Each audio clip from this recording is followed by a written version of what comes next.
Okay, welcome to another day. That's a few minutes late. Hello, everyone. So sorry for the delay. Thanks everyone for your patience and joining. I'm Lauren, and I'm calling live from Nashville to cover the 5 horsemen of the ads apocalypse.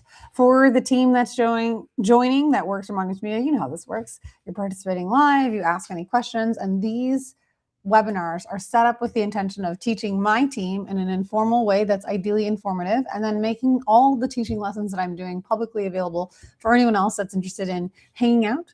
If you are joining us live on either LinkedIn or YouTube, you're welcome to participate in the chat. We're using Restream as our tool, and that allows us to be active. So appreciate those that are able to participate live and let us know what's going on. So hello to those that are here. And if you're not on either LinkedIn or YouTube right now and seeing this live interaction and you've joined through the webinar link, no problem. You still have a chance to watch this as it goes, just a chat. We haven't figured out how to connect it from Restream directly from the sign up, but if anyone knows how to do that with high level, hit us up. Anyways, today's featured training is all about the 5 horsemen of the ads apocalypse. So this is a Facebook ads campaign approach that we use to leverage Andromeda, the AI ad retrieval engine that is behind the algorithmic ad decisions at Meta, in a way that lets us build our marketing audience so that we can advertise our product or service. It's called the 5 horsemen because there's 5 different campaigns minimum. The too long don't read. If you're running campaigns on Meta and you have an ad account that has less than 5 campaigns, it's likely that you're just trying to slip it in. It's likely that you're just trying to have a one-night stand with all of your future customers, and you're saying, hey, Mark Zuckerberg, I want to treat Meta just like an ATM. However, I am not willing. Oh, I should use my pink microphone. Can you pass me the pink mic? Sorry, I just got really excited. I was like, oh, if I'm going to hold this, I'm going to hold this with the fun pink mic. Thank you, Heather. For those that are just doing single campaigns, like I just want to have all my sales campaigns, or I want only all my book to funnel campaigns, or book to like a lead call conversion campaign. You're like, okay, cool. Meta's like, I see you, but I'm trying to court you. I want to build a relationship with you, the way that you want to build a relationship with your brands, right? If you're only doing one campaign, then you're doing it wrong. At least wrong in my opinion. There's lots of different options that are here. You're going to see me like doing a live change on the mic, because look how much more fun this is than holding, a small little pink thing. Anyways, this 5 campaign approach, what I call the 5 horsemen of the ads apocalypse, doesn't have to be just 5, but these are the first 5 campaigns that I think almost every account should do. Accounts can be a walk, crawl, or run type of an account based on how much you're spending per month in your ads. And with everything, it depends. It depends on which campaigns you want to run. I can't give you a silver bullet formula that will instantly make you $1 billion. That would be cool, and I'd love to do that. However, what I can share is what's actively working right now and the strategy that we are doing this. Yes, Glum, I appreciate the new mic. It's fun. It's pink. I got backlighting, so it's not as celebratory as the pink I'd like, but if you don't know already, I'm a fan of hot pink, and that's what this mic is. So shout out to Rody for these. In that 5 horsemen of the ads apocalypse, today what I want the team and any other who's watching live or watching the replay to take away out of this is how I, Lauren Petrullo, on behalf of Mongoose Media, and the strategy in which we lead our team to build campaigns so that you can set yourself up for the most amount of success possible in Meta ads in 2026 and beyond. The fact of the matter is that the role of being a media buyer is so much different than it was 6 months ago or 6 years ago, and it will not exist at all in 6 months from now. Meta has come out aggressively about this. Other campaigns or other ad networks are talking about how they want to remove all of the decisions that a media buyer or a business owner could possibly make when advertising online and with social media. Oh, I'm going to close this. Whoa. Oh, see, look, you can see more pink. Haha. So with the consideration that so many of the decisions that we're making today, that is going to be, hey, who's our audience? Which ad do we put up? What is the copy that's going to go into it? A lot of that stuff is going to disappear. And I want to introduce what is working now so that you can be proactive and participate as a brand or a business owner in advertising in a way that is profitable. A lot of the stuff that we talk about is always about leveraging AI, of course. That's like we love AI. We are not anti-AI in any capacity, but you have to evolve with AI. And everything that we're doing with AI is with the purpose of being more effective, not to be more efficient. Because a lot of the things that we're talking about today is not to be more efficient. At least the way that we do Facebook advertising, Meta advertising, Instagram advertising is not with the goal of being more efficient. Less is not more. Hence, the 5 horsemen of the ads apocalypse is going to be talking about the 5 different campaign strategies that I recommend you test. I can't make any guarantees because, I am not Madame Leota. However, I recommend that you test it because it's what's working for us. And I hope it's also going to be what can work for you.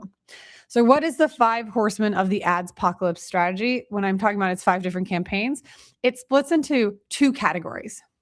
So first 2 are superhero campaigns. These are not all created equal campaigns.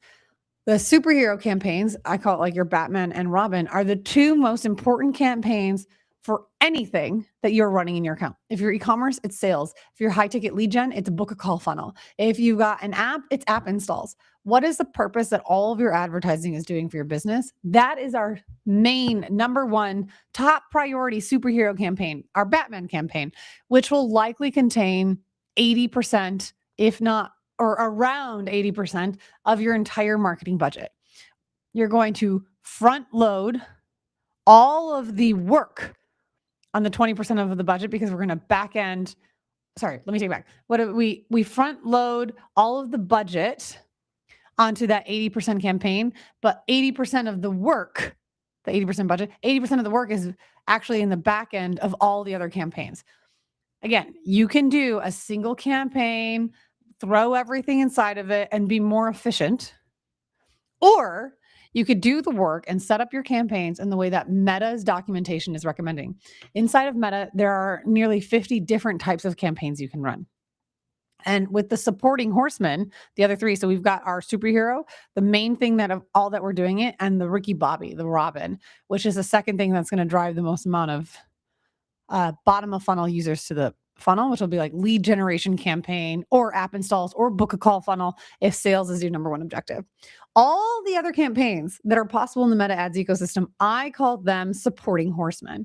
These could be reach campaigns, engagement campaigns, video views campaigns, traffic campaigns, messaging campaigns. All of those are options in which you can deploy inside a full funnel marketing system inside of Meta. Meta is not just a place where I'm going to advertise my product or service. Meta ads allow me to do a full funnel, 360-degree brand takeover and grow my business, not 20%, but 100%, 200%, 500%. If you want to grow it that way, you have to look more holistically at who is your audience, what is available to them, and stop only focusing on that, 3 to 5% of people who are ready to buy now, but bringing into your audience so that when someone is at the consideration stage, they know exactly who they're going to buy from. With every generation, we have different buying behaviors, right? Millennials, boomers, Gen Zers, alphas, we all have different ways in which we interact with social media, but what doesn't change across generations is that the more familiar we are with your product, the higher the likelihood we are going to convert. While we've had a trust recession in 2003, we are now in a I will never trust you situation with Generation Alpha. The fact of the matter is that you will win when you develop a relationship. And the cheapest way that you can develop a relationship right now in paid ads, I believe, is implementing the 5 Horsemen's ad strategy, because we can start courting our audience with the intention of marrying them, because our prospects that we marry means that they're going to share their 401k with us and make sure that we get all the monies. Yes, please. And when we grab all those people, we court them, we propose, we marry, we have children, we're just keep collecting lifetimes worth of money. So our lifetime value with that customer goes up. We're able to get them more cost effectively by investing in our top of funnel campaigns, which will be done through our 3 horsemen, so that our bottom of funnel campaigns, our Batman and Robin superhero campaigns, can close them. And you can give yourself a nice little Gen Z clap. You're like, yes, if you want the clap, you have your 2 main campaigns, and then you have your 3 supporting horsemen at least. And you can have more than 3. I just want you to give yourself a high five. Like this. Well, that was fun. Give yourself a high five, hence the 5 horsemen to start with, so that we can set you and your brand up for success. If you have any questions, definitely please send through the chat, and I can jump through that. We do this every week. This is, remember, it's supposed to be, what was the language we used? Informal and informative. You can't see me right now. I've got Heather on our team who's hiding out in the background. She's here, part-time hand model, right? And the in-house support, because as we're both here in Nashville at Ecom Mastery AI. Oh, you were getting up for a second. I thought you were going to make a sneak peek cameo. Well, we will see. Maybe I can figure out the tech faster and she's in the room and I could be like, Mwah! And show her face, but she also has full screen control and is just dying laughing. I'm sorry you guys can't see the hilarity that's happening behind the scenes. However, with the 5 horsemen, I'm going to get a bit deeper on the supporting horsemen because I do believe that most people are familiar with the superhero campaigns all single day. Heather's trying to stay mysterious while Sammy is in the audience trying to be like, hello. Good luck, Heather. I'm going to try to make you come forward. Actually, so we're at E-commerce Mastery, Kevin King's amazing event. He does this every year. He used to be $1 Billion Seller Summit. Just listened to Jason Fladley on stage, and he was amazing. I don't know how much of it you saw, but I was here for it, and I was in the front row cheering him on and being more responsive. I think because people were ready for lunch, it wasn't as loud as you would expect. But this is the man behind the $250 million webinar, the man that's helped do a lot of Alex's Hermosi's $105 million launch, and a person that's in charge of the Driven Mastermind who's connected to Perry Belcher and Qasim Muslim. So amazing credibility all day long. Now I have to follow up on this with with our weekly webinar. But remember, these are informative and intended to be informal. So you're going to get what you're going to get. And I feel bad saying that, but at the same time, hello team. Just like Gulam is saying, we want a cameo. We also probably want a bit more organization. Oh my gosh. Here she goes. Okay. Sorry, ladies and gentlemen. The one, the only, Heather Arbo. Oh no, I was like, let me hide so that you're not blurry. Ah! Let me do my abs really quick.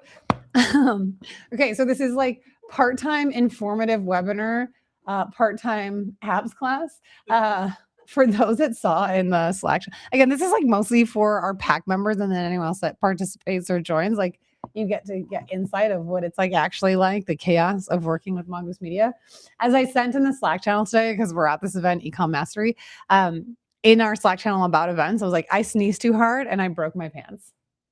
I 100% let that happen today. So that's just the mood that we're in. We're going to be productive and we're just going to have a lot of fun. I want you to know that, Heather, I know you can see it, but I appreciate that the team is like, we're so happy to see Heather. I should have poked you because that's the best part of being a predominantly remote agency. The pokeability when you get to hang out in person is the best. Okay, back to regularly scheduled programming, right? For the supporting horsemen. In past Horsemen webinars, which if you click on that QR code that's in the back, it's going to get you to the other videos of what we have available. Some have been gated only because we didn't go live, but they are always and forever uploaded in the marketing rehab stuff. But in past ones, we've gone deep on a couple of specific horsemen, like the IG profile visits, and I think a little bit of the blog traffic campaigns. I'm looking to Heather to see if a confirmation, but she checked her phone, so she can't see. Did we do like the blogs? I think was one of the horsemen that we went a little bit deeper in before. Sounds right. Okay. So I want to go over 2 additional supporting horsemen that we may not have given as much attention to. And one is going to be the one that people are going to come after me for, the reach campaign objective. I think when I tell people I love reach campaigns, internet marketers give me the side eye. And it's okay. I get it. Reach is one of those campaigns that feel like I can hold my mic. I'm hands-free. That's so cool. Okay, again, like I appreciate everyone who's here entertained with me, and I hope your energy is just as high. Like you missed, I spoke yesterday, and we had all these minions gifts, and some of them were like the level of energy I'm providing to you right now, which gave more context. But since these are informative, we're not really doing slides. But I will share my screen and show like the behind-the-scenes stocks of what we use at Mongoose Media. So I'm going to get right back into that. I'm going to use Draw.io, which is performance. Draw.io is a free tool within the Google ecosystem. I don't there's no affiliate tool to give because it is literally free and it's connected inside of Drive. And it's one of my favorite tools to use. I'm going to share my screen. And you're going to see how many tabs we have at the bottom. There's just, so many. And we use this so that we can structure our presentation stuff and our learnings. And in campaign types, what you can see here, awareness, consideration, and conversions at the top level. That's how you used to look in meta advertising. So with Tailor ads, you don't see it as much anymore. You really look at like the 6 or 7 different campaign types. But before, Meta used to isolate all of their ads into these 3. Just hide that. Awareness, consideration, conversions. I've added monetization because I think that's a neglected piece, because advertising and meta ads specifically, it thinks about how do I get you first. But I believe so much of what we're trying to do here is to monetize and leverage your existing audience, since I broke it into 4. But when you zoom out here, all of these are different campaigns. And this isn't even an exhaustive list by any means. We have in here conversions, which is the entire point of our ads. This is an internal one. This is based off of Mongoose Media stuff. So things that you're seeing here are not notes evergreen. These are notes like literally our live working documents. And if you've watched past ones, you might see that stuff changes because we're constantly improving. And sometimes I use these webinars as an excuse to update them, since they're with the intention of training the team. Okay, so the whole point of our ads, conversions, these are our superhero campaigns, our Batman and Robin, booked calls, sales, app installs, or submit applications, right? We have these as different campaigns, but what I want to talk to are about the supporting horsemen. These are top of funnel and middle of funnel campaigns. Got to listen to Adley this morning, and she was fantastic. And she said that for the videos, my big takeaway was, she said, with all the videos that you're creating, 50% need to be top of funnel, 40% need to be bottom of funnel, 10% of your videos need to be sales conversions. Now that's geared towards TikTok and organic content, and she's making that applicable across omni-channel. But just recognizing that where my background goes with Meta, her strength is definitely in TikTok, but there's so many applicable pieces. And while there are campaigns that you can do, like you can say like, oh, I'm going to split 50% of my creative efforts top of funnel, 40% of my creative efforts of middle of funnel, or 10% of the efforts on bottom of funnel, whatever those pieces are, like you can make up your own. I like just saying it's 80% of your budget. Maybe it depends, plus or minus 10% to conversions. And then it's the rest of our effort is here. You're going to make a lot of conversions ads. I'm not saying neglect the conversions campaigns for the creative that you're trying to work on, but it is definitely important that we have unique creatives for each campaign objective. So if you're new to the 5 horsemen category, new to the 5 horsemen strategy, and you've only been creating conversion campaigns, you're going to have a resource deficit right now towards top of funnel and middle funnel. That'll feel more like Adley's campaign. Ooh, is that Anna, Heather? No. Oh, okay. There. Oh, that's nice. Thank you, Grand Hyatt, for your amazing accommodating staff. We should have had her come in and make us surprise background cameo and just like, hi, you're live to, I don't know however many people are watching this. Yeah. Oh man, that would have been great. We could have had so many cameos. Scott Cunningham is here. Dan Ashburn. Oh man, so many good friends. Okay, next time. Jinx, you owe me a high five. Oh, that was nice. That was really considerate. Heather, you're the best. Okay, back to the 3 supporting. So we're going to make these awareness and considerations. And you can see on these screens like what the different ones are. Right now, the first horseman I'm going to choose is number 4. If someone wants to choose from the live chat a different number that they want to do, that's going to be the second horseman that we're going to review in today's call. So the fourth horseman, which I call campaign reach. So it's our naming convention is 1 through like 24 or however many that we've made. And we keep adding it. So it's like, I would love to reorganize the numbers that we did, but we keep finding new ones. And so there's like campaign 6-7, there's campaign like 8-15. What we're going to do now is campaign 4. That's just the number and the naming convention that we're talking about. But specifically, this is a reach objective. If you're looking at what the pieces are within Meta, it's an awareness style campaign with the campaign objective of reach. And people think this is trash.com traffic because it's so cheap. And you think that Meta is taking all your money. I'm telling you, if you do it wrong, of course they're taking your money. Why are you blaming the ad system for your own laziness? That's garbage. We don't do that at Mongoose Media. Okay. When you're using a campaign objective for awareness and specifically reach. You leverage it to work for you. Why are you trying to make it fit into a dress when it wants to wear pants? That's not what we're trying to do. We want to make our campaign sexy. And the way you feel the sexiest is when you show up and are most comfortable. Oh, I'm very excited for, Beej, is this you? Oh, hello.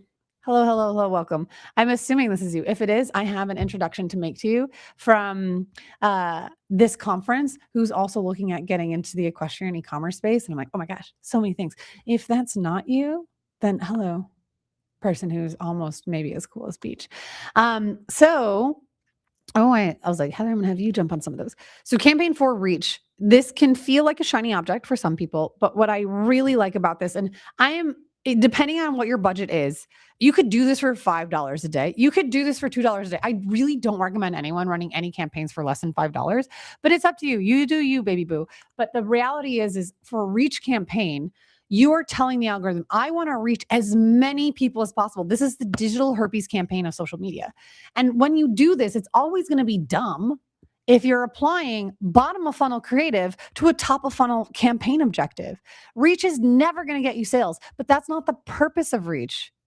What does a bra do? A sports bra is there to support you. If you're wearing a sports bra as a sock, it's not going to freaking work, especially if you've got like really cool tight shoes. That's just extra cloth. It makes no sense. So we are going to make campaigns specific for the campaign type that we are running. Otherwise, you're going to make yourself a hot mess, be mad, and stumble because you're wearing a sports bra for socks. F that. With the campaign for reach objective, what I like here is we have USP and reviews and testimonials. Those are the type of campaigns I love to do. When you're doing reach, again, this is like the billboard effect of digital marketing. Our CPM, the cost per mila is 1,000 in Latin. Why or whoever made that, I don't know. But thanks for making it an extra 3 seconds to every time I explain CPM. But when CPM is compared across other objectives, this is like the best baseline to figure out if you're going to spend $1, where's the most incremental impact going to be? If you want to get in front of more people, if you want to introduce your brand, reach is one of the most cost-effective tools you can do it. But remember, if you're trying to reach people, doesn't mean you're trying to convert people. Okay? Just like if you're looking to date someone, you're not proposing on the first date. I mean, maybe that's a custom in some cultures, but if I'm thinking that I've just met someone at a coffee shop and the next words after hello, my name is John, and I'd like to introduce you to the Book of Mormon. No? Okay. When they say hello, my name is John, and then they get down on one knee and say, will you marry me? I'm like, whoa, buddy, you're reaching the wrong direction. We need to, again, think about that when it comes to the reach campaign. And if you're able to spend at least $5, if not, do $2. I don't care. You want to make it nowhere near the amount of budget you're spending and investing on your sales campaigns or your book call campaigns or your app install campaigns. What you want to do is take a micro amount of budget so that we can have a macro amount of impact down funnel. And when we're doing reach, we're not trying to reach anyone and everyone. When we're doing reach campaigns, depending on the budget you have, I mean, you can test a broad audience. I like doing, though, depending on how much data signals you have in your data set, doing more targeted audiences here. So you can still use suggestions to Meta and say, hey, I'd really like to go after people who like horses, or I'd really like to go after people who are obsessed with the color pink, or I'd really like to go after people who, I'm trying to think of like, what's the weirdest thing I've ever seen? Like who like to do yoga in parks, national parks, like however you're layering it in, those levels of interest, I like doing for a reach campaign so that I can spend a few dollars to reach 1,000+ people. Versus if you're using down funnel campaigns that may cost you $60 or $200 a CPM. It should be 30, but let's say it's as high as $200 or even $300 a CPM to reach the same 1,000 people. Now, you might not be reaching them when they're in a mode of consideration, but if I can spend a few bucks to reach a few thousand people, heck yes. And the way that we can do this is the type of ads is using unique selling points, reviews, or testimonials. I really love it when I can use other people's words to talk about my business. And the best use case is when you have testimonials and I'm just like, hello world, look how amazing I am. Through someone else's words. When I'm saying, hello world, look how amazing I am. Oh my gosh, I have the best shoe collection. And yes, I do travel to a few-day conference with 2 full suitcases of clothes. That sounds obnoxious, vain, and uninteresting. Depending on your brand, maybe some people will get away with it. But the reality is, if you're wanting to use an objective like reach and you're able to spread to the masses words other people are saying about your business, I'm going to pay more attention to someone I'm unfamiliar with that's in this reach objective that has this available inventory in the auction. I'm like, oh, wow, that's the third, now fourth, now fifth, now sixth. Oh my gosh, I keep hearing about Mongoose Media. I keep hearing that Lauren Petrullo is actually funny. She has all of these different people telling. When someone else tells you that we're good at our job, or when someone else tells you this is a product they recommend, versus the biased person who has the most to benefit from it, you're likely to pay more attention. And it's going to start building brand awareness. It's going to start introducing you as a possible solution with your service or your products. And that's why I like the reach testimonial, the reach objective, and using testimonial videos. I am going to reach as many people as possible and show off all the other things that people are talking about, so that I'm just itching into their minds. I want to be like the worm that crawls into your ear, and this is going to get gross, but that like inches closer and closer to your brain. I want to penetrate people's minds and memories and be like, Lauren Petrillo is the best. Lauren Petrillo is the best. Mongoose Media, we love. I just want to keep hitting them from all these different angles. And I can do this so cost effectively with reach. That's why it's a supporting horseman. Because when I'm using other people's words like a testimonial ad in the reach objective, when I can get someone to interact with that ad, if I can get them to send any type of positive sentiment signals, Meta is going to read that signals and say, well, if they like this, what else can I show them from the brand? And you know what? That doesn't stop at paid ads. The gem update from Adam Mosseri has said often that those who are willing to make good content are going to get Instagram is willing to get them more exposure, whether it's paid ads or whether it is organic. I got a sneeze coming, so bear with me, friends. How can I show you it's live? Good gravy. I'm going to say, bless me. Thanks, everyone. Appreciate it. As you probably said it mentally as you're watching this. Okay, so when you're doing these testimonials and you're getting people to engage with it, you're getting people to comment, you're getting people to social it. Because when we think of the word social media, what's the first word in that 2-word sentence? Still not getting it? No, of course you've got it. It's social. So when we can get people to socialize on our videos, we're able to win more visibility, both organically and in paid ads. And when I say win more visibility, it means that we'll reduce our CPM, the baseline of measurement in which we can do this. Oh my gosh, yes, save your pants. I already broke them, Gulam. Like there's this whole like stitch. Yeah, I have to be careful. I should be like, but that wasn't as strong as the one. And it was like during the presentation. So that was quite embarrassing. So when we're using reach and getting people to engage with it, a great thing that I learned from Adley today, the owner of Viralish, while speaking at Ecom Mastery AI, she had said what she got from the people behind Tech Talk is, while we talk about 3 seconds as a hook, if you can get them for 6 seconds, this is like East Asia's way to count 6.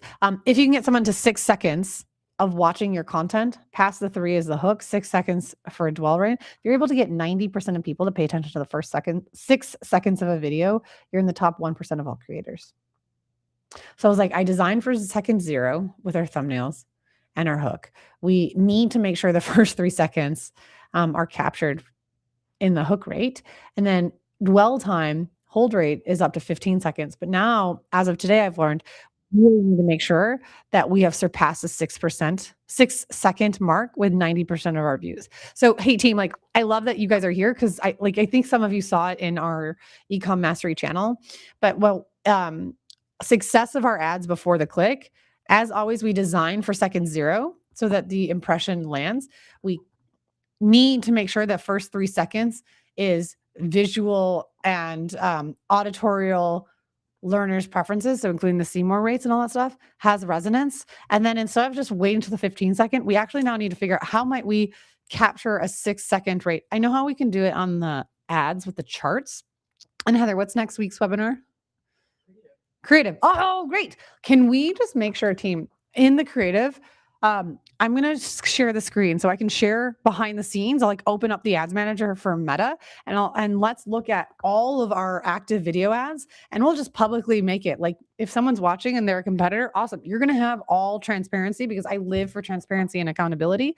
And I'm going to show you where we can track the full video rate inside of our ads. And then let's use that and build a tracking system so that we can see this is designed for second 0, mandate the 3-second hook, get the ad lead virus 6-second demand, and then see the success of our hold rate for 15. And then what we can do on that creative diversification, which will like lean into, I assume the CMO one is right after, it'll allow us to set up some insight to the creative diversification demands, the reporting, and then give the team actionable items for next week. And if you're not a part of the team and you want to watch, well, guess what? These are live trainings with my team members. So you're going to see exactly what I'm going to hold my team accountable to because they're on these calls. Okay, so back to reach, and we're using testimonials. You can also use reviews. So I have reviews and testimonials the same. The way I like to look at them as testimonials is you're hearing what they have to say as in like a visual. And a review is a screen grab. So like someone could review and leave like 5 stars, or someone could review and leave words. Testimonial to me, just the way that I look at them differently is a testimonial has a face and a sound. So I want to hear someone. I want to hear them testifying. And then a review is what I can read what they thought.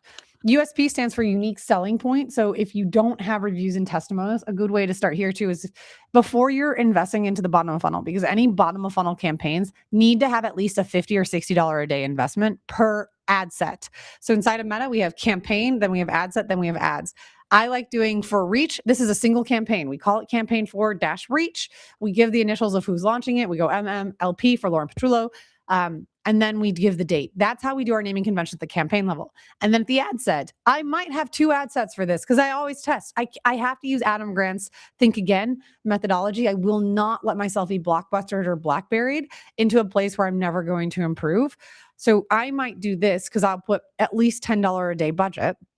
$5. Well, if I do a CBO, I would let Meta choose how they're going to distribute between the 2 audiences. I would do a broad open targeting because I've had a Meta pixel on my website for quite some time, and I do invest in Meta ads. So I do have some data that's inside my data set. I'm not data deprived. I mean, I am, because there's never enough data that you can fill this pixel ad set. But compared to someone who's brand new, I have at least a little bit of credentials. So I would set up a reach campaign for this Horseman, CBO, campaign budget optimization. Oh, now it's called Advantage Plus budgets.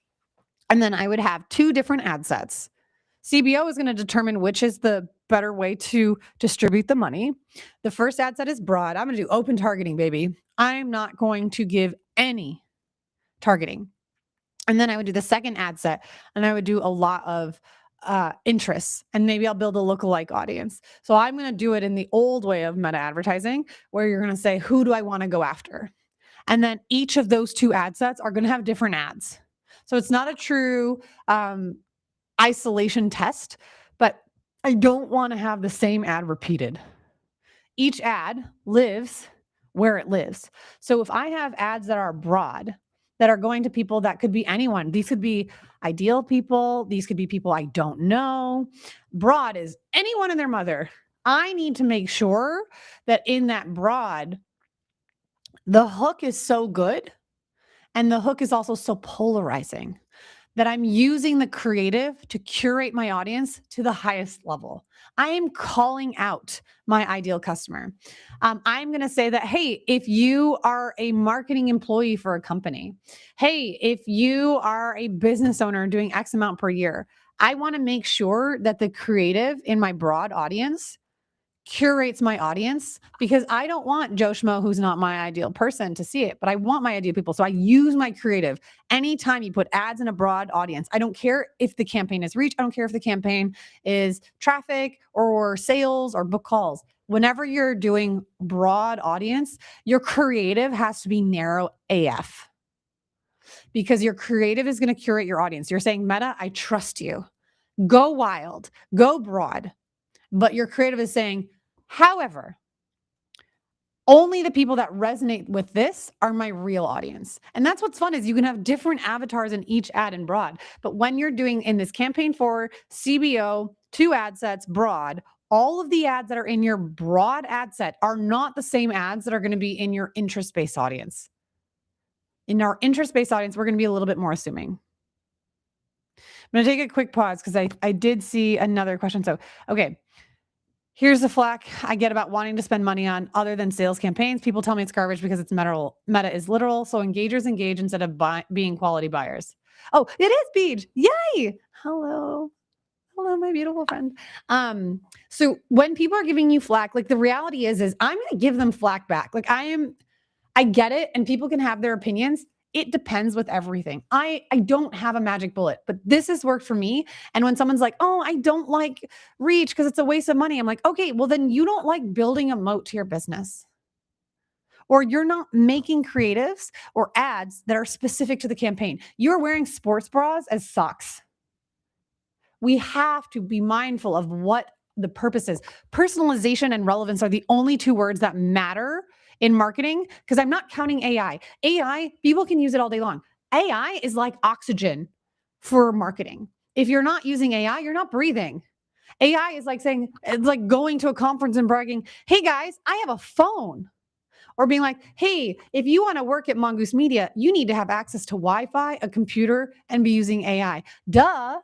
So that's where, like, for me, like you can say, oh, AI is the most important thing to marketing. Okay, if you think AI is the most important thing to marketing, then you're way behind, because AI is as important to marketing as having access to Wi-Fi and having a phone.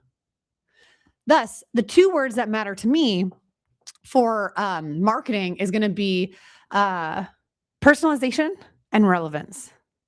Oh, Beat, I'm so glad. Like when I say, when you're like, I laugh so hard. Good. I'm glad that this can be entertaining. Like this is supposed to be, this is informal, but ideally informative. So there's no like presentation. There's no workflow. It's completely like improvised advertising, right? I like people like, oh, I'm in advertising. Fuck that. Oh, F that. I am in, oh, we should get a bleeper as a sound thing, Heather. That would be so cool if I'd be like, incoming, like, frick that. I do advertising for a living, but the reality is all I'm doing is advertising, because I am constantly testing. I am not going to BlackBerry and Blockbuster myself into bankruptcy. I need to constantly be testing, because even if I'm good, I want to be great. I want to go after more revenue with so much veracity that I will never rest on my laurels. And I will also never not challenge my assumptions. Oh, hey, Grace, welcome to the party. You were over what type of testimonials work based for different campaigns. Oops, sorry. So yeah, good question. So good follow-up of getting us back on task. So the type of testimonials that work for the reach campaign. So when they're broad, these are the testimonials that are hyper specific. Go broad in your ad set, go hyper specific in your ads. The way I talk about this is like the lick test. What flavor ice cream do you like the best? I want pistachio style ads. I want cherry cordial, which 2 people in my presentation said yesterday was their vibe. And I swear I had never heard the term cherry cordial before. And then shout out to Alicia, who came back and was like, it's Cherry Garcia for the rest of us. I was like, yes. We want to make those ads, the type of testimonials that you have, where you have immediate identity affiliation. So if you sell to pregnant women, I want to see a belly on that testimonial, right? If you have an audience that is diverse, I want to see diverse people. I want Black men. I want Black women. I want Asian individuals. I want Filipinos. I want Chinese. I want everyone that's your customer. I want to have visible affiliations. If they wear a Star of David, if they wear a crucifix, I want people that, if they're wearing hijab, whoever is reflection of your audience, I want just so much hyper connectivity, so that when someone's watching it and they're in a broad ad set, and then they can have immediate visual hooks. If you serve veterans, I want to see, if you can, like Marine Brother, or I want to see camo, or I want as much hyper specificity. Ooh, specificity. That was a word. I want to see so much hyper specificity in the ad that in my broad ad set, the ad is curating my audience. And I want different versions of it. I want older adults. I want younger adults. I want specificity in not just in their visual, but I also want it in their testimonial. I want someone to say, hey, I own an e-commerce store in the lunar economy space. I'm a young business entrepreneur who hasn't had a lot of business mentorship on Facebook ads. And this is how this helped my business. I want the call out immediately so that other people that are in the lunar economy can be like, oh, wait, whoa, this is hyper relevant for me. I'm paying attention, right? So go broad on your ad set, but go specific on your testimonials. So what type of testimonials that work best for the reach campaigns, the more hyper specific that you can get, put those in broad. But then I like doing also a second ad set, which is going to be interest based. So using lookalike audiences, using demographic targeting of who your ideal person is, like using interests. And then also throwing in value rules. Like value rules are great, but only make value rules if you have the data to back up paying more or paying less for a person. Okay, I'm going to repeat that. We're only going to use value rules based on actual data from the platform that tells us that we have more value that will allow us to spend less or spend more on certain demographics. Okay, you might know I do best with men over 50. I am not going to say Meta just because what I've experienced in person and the interactions I've had at live events. I'm not going to make those assumptions and apply them to the ads network because I might have biased opinions from the rooms that I'm in. I don't want to just tell Meta, I'm only taking money from these people. I might say, like historically, I might say, go after men over 50. No, we don't do that anymore. Instead, what I would do is I would look at the performance of the campaigns, and then I'm going to look at the age breakdowns, the gender breakdowns, the location breakdowns, and I'm going to see if there's any data that I can derive from that and then apply that to value rules. We do not do value rules first until we see inside the Meta Ads platform what conversion events translate to the audience that we want to make restrictions to. So in our broad set, we have no targeting whatsoever. In our interest base, our second ad set, we layer in demographics that are interesting to us. And that might be like people that are belonging to business associations. If you belong to a business association, heck yes, you are an ideal customer because you're looking for have more guidance. Like we have two different products at Mongoose Media, right? We have consulting, both private and group. So group consulting is marketing rehab. If you're an employee of a company and you're like, I want to have a weekly call with me and other business owners and like actually get work done on the call and bring open questions, great. If you are an agency client though, if you're like, hey, I am a director of marketing, I have a line budget item, I need this fulfilled for my company, then what I would want to look for is like, oh, are you a member of American Marketing Association? Are you a member of the Funeral Directors Association? Because you might be a director of marketing for a huge franchise funeral service. Those type of interest signals, I'm going to tell Meta, hey, if I can find them as an interest, throw them in there. But the ads that you're going to be using on Campaign 4, let me get back to sharing that screen then. The ads for Campaign 4 for reach, those testimonials, if we're already being more specific in our ad set, we can go a little bit more broader. So let's say you have 20 different types of testimonials. If you're like, oh, hyper specific, this is, pretty general, hyper specific, pretty general. Like I'm saying, like I'm sorting them one side to the other. Throw all your hyper specifics in the broad and throw all your general ones in the targeted ad set. And then you let Meta run.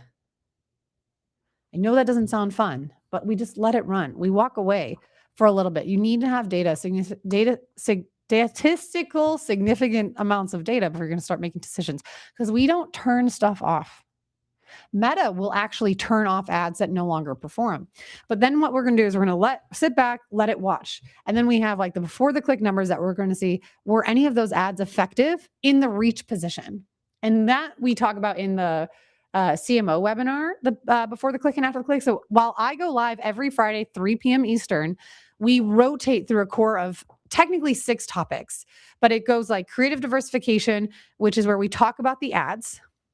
Which was last week, last week was email. Sorry. We do creative diversification, which talks about the ads demanded for the 5 horsemen, which is today. And then we talk about the emails, which is how do you leverage the people you've captured, the horsemen. And we talk about the, what am I missing? The pipeline and CMO reporting. And I'm certain there's one more that, I don't know, if you go to monksmedia.us/webinars, you'll see what they are.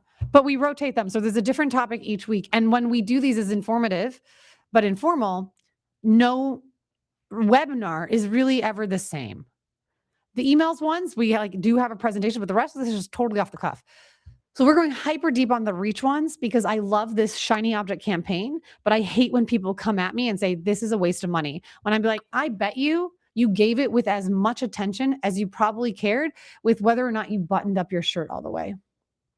Email revenue maximizer is what I'm saying that we missed. So in the testimonials that you're doing, you can also do unique selling points. If you don't have testimonials, then we need to figure out what is the digital herpes equivalent. What are the unique aspects about your business that I just want everyone to know? Oh, you know what? Hold on. I can show you what's unique about Mongoose Media. We have the Roman Empire of business cards at conferences. I promise you they are. Oh, let me balance my microphone. Whoa. Okay, these are, no, man, I have to be careful because I want to get close to the camera, but not bump my mic. So these are absolutely what you think they are. We talk about the importance of practicing safe marketing. And I don't want you to get effed by your agencies, right? So what are we going to say? Let's go all the way. If you want an erection in your sales, hire Mongoose Media. Look, that's right. This is literally a condom. This is our business card, an actual condom, because we care about fewer STIs and more ROI for your business. And this is something that's completely unique about Mongoose Media. I have never seen anyone else have condoms as business cards and pass them out. Now, I could make content about that and just say that, like, your marketing, if you're looking for someone to help you in the attention economy, if you're looking to have performance and be an attention-driven business so that you can get in front of your ideal customers faster, let me show you how we walk our talk. We have the most ridiculous but memorable business cards at any conference that you're going to attend and see us at. So much so that I carry them in a fanny pack so you can follow my fanny that says practice safe marketing because I'm going to walk and live it. So when I'm doing these reach campaigns, if you're going to an event, this is a really good opportunity for you to start getting yourself in front of the people. You can do this would be a different ad set. And in that ad set, you would do like a hyper specific location that you're gatekeeping all of the ads to. So you might do 1 mile to the radius that you're in. And then you're just uploading all the unique selling points to the point where maybe I would actually spend $200 a day, depending on how many people are at that event, and reach as many people as possible with value and advanced information that's unique selling points to your business. And when you can reach everyone with this much stuff, success could look like you're at an event and someone says, oh my gosh, you're the Instagram person. Oh my gosh, you're this. I am just buying their attention so that I can earn their trust.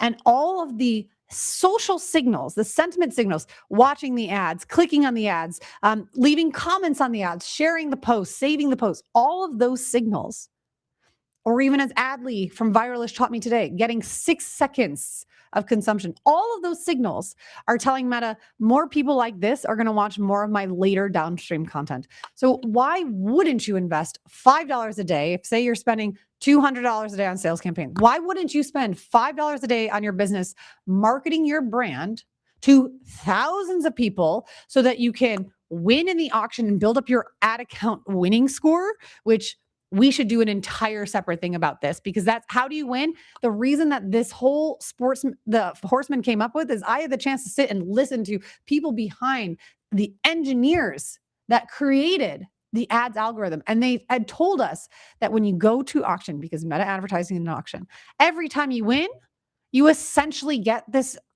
point that goes to your ad account. And when you go to highly competitive campaigns like sales campaigns, you are setting yourself up for your small brand against both David and Goliath. This isn't like the Maximus scene in 300 where you can defeat all of them. No, this is where you are getting your butt handed to you. And the way they're handing your butt is by taking all your money because you don't have a high enough winning score. But if you go to these top of funnel campaigns that are less competitive, now you're essentially being a professional UFC fighter taking on a toddler. The toddler is never going to take you down as a UFC fighter. I mean, maybe with their cuteness, but not in the auction. And when we use these other campaign objectives like reach and we get positive signals, we win, we get our ads delivering to more impressions, spending $3 and getting in front of thousands of people. All those additional impressions are increasing I'm going to call it the ad account win rate. And when your ad, whatever objective it is, going up in auction, it's like you have, I am making the ad algorithm Andromeda, the ad retrieval engine, assuming it's a person who's sitting behind the desk and maybe they've had a really bad day. They got rear-ended, their coffee, they ran out of coffee, so they couldn't even make their cup. They're nearly at the end of their gas tank, so now they have to stop at gas on the way home. While they're walking into their office, their heel broke, and you know what? They forgot to brush their teeth or put on deodorant. So they're just having that kind of a day. And so this Andromeda girl is sitting behind the desk being like, what do you want? Like in the most rawest voice possible. What do you want? And then you have all of these ad options saying, hi, you have an ideal customer. I'd love for you to show my ad. And they're like, get in a line, take a number. And they're like, no, you called all of our numbers. It's like, oh my God, I don't have time to deal with this at all. Okay, whoever is the most popular is going to go first. Right? And then it's just going to say whoever is the ad account with the most winning. And that's just easier. So when I can make the algorithm's laziness to my advantage, that's why I'm doing these supporting horsemen. I'm increasing my winning score in my ad account, and I'm increasing my, sorry, I appreciate that. Like yesterday I was in Disney princess pants and now I'm Roz. There is a range of absurdity. Absolutely. For those that like didn't have a chance to see the outfit that I wore for Econ Mastery AI, I called it a mullet work office. I was like a Steve Jobs shirt on top and a Disney princess on bottom. You absolutely will have to check in on LinkedIn because I'll be posting so much about this Econ Mastery event. It's been absolutely fabulous. And I'm only halfway done with this event. So much more to learn. So when we can use these signals back to the campaign for reach, because actually this whole episode is going to be about like why I think reach is one of the most underutilized meta ads campaigns that exist out there. And I'm going to come after people so much stronger before I'd be like, well, you can try it. It depends. I'm going to challenge you back and be like, mother effer, did you give it a fair shot or did you wear a sports bra for socks? We can do these USP type of ads. And if you say that third ad set, we talked about broad, we talked about a targeted one. If you're going to an event and you're just like, I want to reach everyone with this message, all of those good videos, all of the things that you're like, I want to spray and pray kind of situation, right? It's the billboard ads. It's the lawyers on a bench. I just want everyone to see it because if I'm physically somewhere and I can reach as many people as the event with a few $100s, and then someone comes up to me like, hey, you're the girl I saw on Instagram. I'm like, yes, I am. Now let's have a conversation, right? I want to be able to get someone's attention so that I can move them down my funnel. And reach is the best way that we can market our brand so that once we start getting these positive signals, their engagement, their socialization, and then their in-person touch points, if you have the ability to do that, I am essentially building a relationship with my future customer. We are using supporting horsemen like the reach objective so that when you see my sales ads, my book a call ads, my purchase ads, you've already engaged with me enough that I have bought your attention and I've earned more of your trust. The more trust I have, the more likelihood I'm going to convert.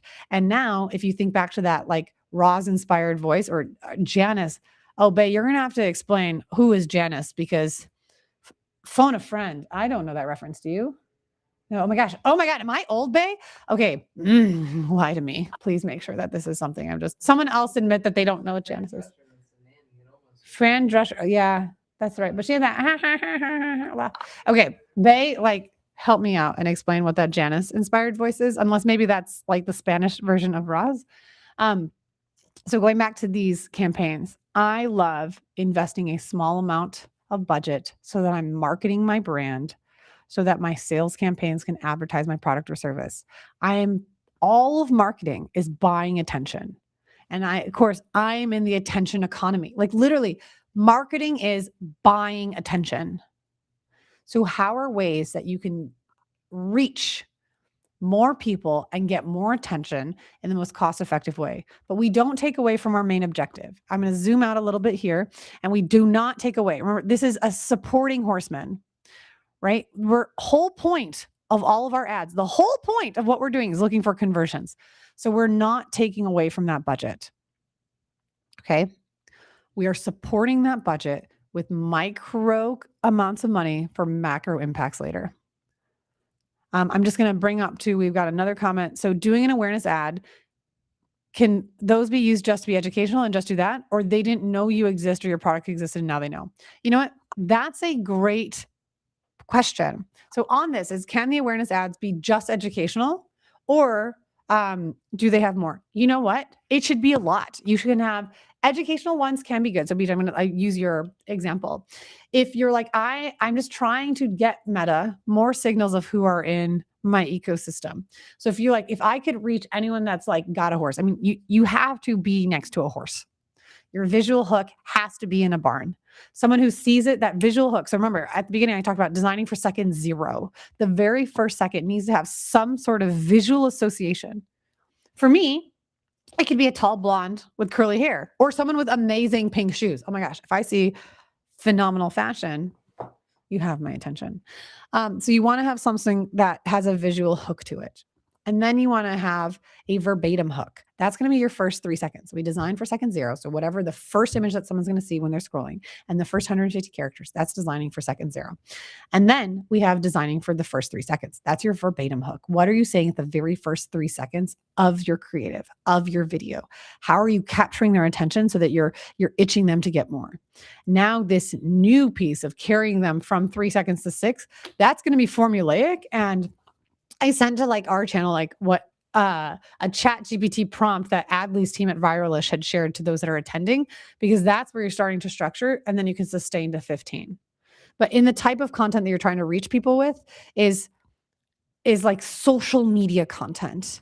It's if you're not using someone else's words to say why your product is good or someone else's words to recommend that they follow or join your Facebook page, then what we can do is it can be educational content, but so you can be like going after category captures, right? So if you're like, hey, anyone who owns a horse, right? You have visual hook, make sure you're at a barn, or make sure you have like saddles in the background, or make sure you have like, maybe you're holding something like you're holding tack, right? Or you've got a bridle that's in your hand, something that visually is like, oh, I know what that is.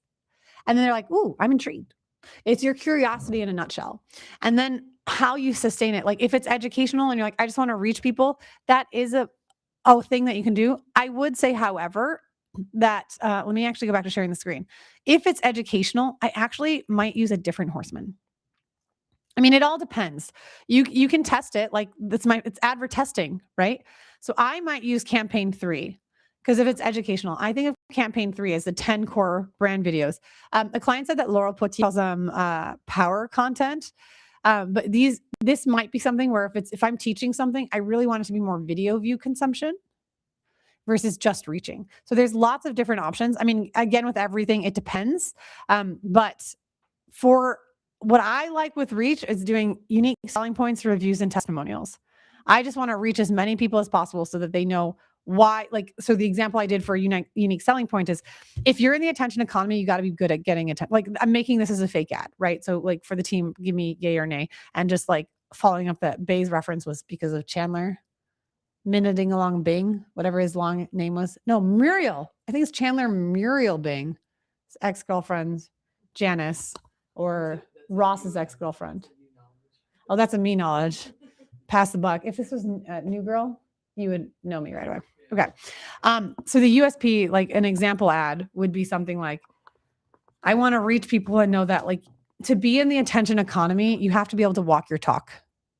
Let me show you how I get attention at conferences. I pass out condoms. I tell people to follow my fanny, and I wear some of the loudest, most obnoxiously tall shoes I can so that I am the giraffe parading around usually a bunch of men. I am a walking existence of marketing. So if you're at this conference that I'm attending and you see me, please come up to me and tell me hi and validate how amazing my shoes are and how much my back is going to hurt, but why it's worth it. Something like that you can use. You just want to go after unique selling points so that someone's going to be like, why I'm different. It's almost like you're on Tinder or on some dating app. How are you standing out in a crowd? That's what I like using reach for. Educational, I'd actually consider that in a different campaign because video views has more of like going after people who consume longer form content. So for the reach campaigns, I'm really looking for these to be 2 to 3 minutes. I like using other people's words so that I can reach as many people as possible to hear someone else brag about me. Okay. I feel like I've gone extensively about the Reach For campaign. That was not my intention. We come to these are informal, but ideally informative for the team, for anyone else that's watching live or that's watching the replay. I truly hope that your time was well spent. It's a super honor and a privilege to have the chance to share what we're doing. And for the team, thank you for being here. Thank you for all that you're doing. Let's continue to progress towards being better. It's never about perfection. It's always about progression. And thank you for allowing me to be imperfect on these webinars so that we can progress to getting these better and better. Honestly, it's been so great. We do have this done every Friday. The next one we've got coming up is creative diversification. We're going to talk more about the ads that go into this. And I definitely want to go over some of that like reporting that will lead directly into the CAPI driven pipeline playbook and the email revenue maximizer. On that email revenue maximizer, that's going to be a bit more formal because we do have slides for that, but we are redoing them because there's even some greater improvements. That's going to be talking about what you need to do, how you can leverage AI so that you're not lazy and you can get as much revenue as possible from your existing audience. Leverage what you have. I hope you all have an amazing Friday.